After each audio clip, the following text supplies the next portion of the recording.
বন্ধুদের ভালোবাসা আর বড়দের প্রণাম। আজ একটু অন্যরকম ভ্লগ। আজ আমার বাড়িতে মায়ের আগমন হয়েছিল। সেদিন আমাদের বাড়িতে দক্ষিণাকালীর পুজো ছিল। মায়ের প্রতিমা বাড়িতে আনার মুহূর্তটাই ছিল সবচেয়ে আবেগঘন। বাবার প্রতিমা নামানোর সেই পবিত্র মুহূর্তে আমার মা শঙ্খধ্বনি দিয়ে দেবীকে আগমন জানালেন। মনে হচ্ছিল যেন বাড়ির মেয়ে বাড়িতে ফিরল। মা ঘরে আসা মাত্রই গভীর ভক্তি ও শ্রদ্ধার সঙ্গে আমরা তাকে বেদিতে আসীন করালাম। মনে হচ্ছিল আমাদের ঘর আলোকিত করে মা নিজেই শুভ উপস্থিতি জানালেন। মায়ের এই রূপ যেন শক্তি আর স্নেহের এক অপূর্ব মিলন। এরপর শুরু হলো পুজোর মূল প্রস্তুতি। মণ্ডপ সাজানো আর ঘট স্থাপনের পবিত্র আয়োজন। ভক্তি ভরে ফুল, বেলপাতা, ধূপ, প্রদীপ, নানা উপাচার একে একে সাজিয়ে রাখা হলো। যত্ন করে সাজানো হলো ঘট। আমিও সংকল্পের জন্য একদম তৈরি। কেমন লাগছিল আমায় বলুন। আজকে মা বাড়িতে এসেছে বলে আমি তো খুশিতে আত্মহারা ছিলাম সেদিন। আমরা তিনজনই সংকল্পের জন্য বসে গেছিলাম। শুরু হলো পুজোর অন্যতম পবিত্র পর্ব, সংকল্প গ্রহণ।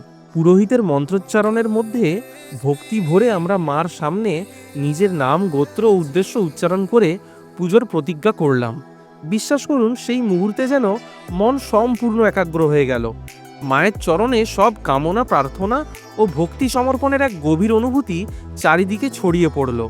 তার কোমল দৃষ্টি যেন সব দুঃখ, ক্লান্তি আর ভয় মুছে দিয়ে বুক ভরে দেয় শান্তিতে।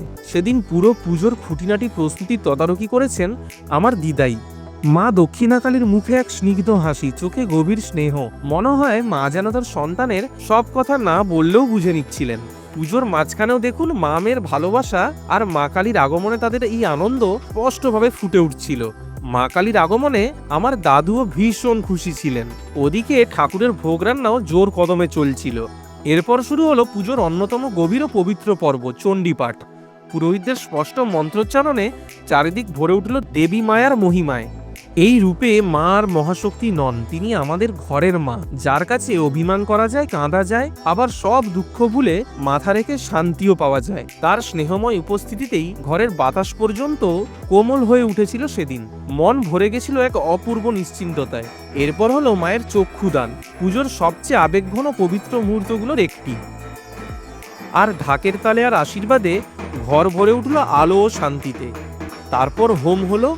আমার মা কালী মায়ের সামনে 108টা মোমবাতি জ্বালালো। অন্ধকার ভেদ করে সেই শত আলোর দীপ্তিতে মণ্ডপ এক অপার্থিব সৌন্দর্যে ভরে উঠল। এরপর ভক্তি ভরে মায়ের পুষ্পাঞ্জলি দেওয়া হলো। তারপর হলো মায়ের আরতি।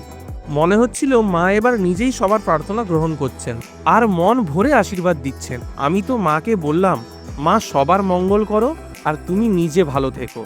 পুজো শেষ হতে প্রায় ভোররাত হয়ে গেল। পরের দিন সকালে ভক্তি ভরা হৃদয়ে মাকে বিদায় জানালাম। আমরা মনে মনে বললাম, পরের বছর তুমি আবার এসো মা। জয় মা দক্ষিণাকালী।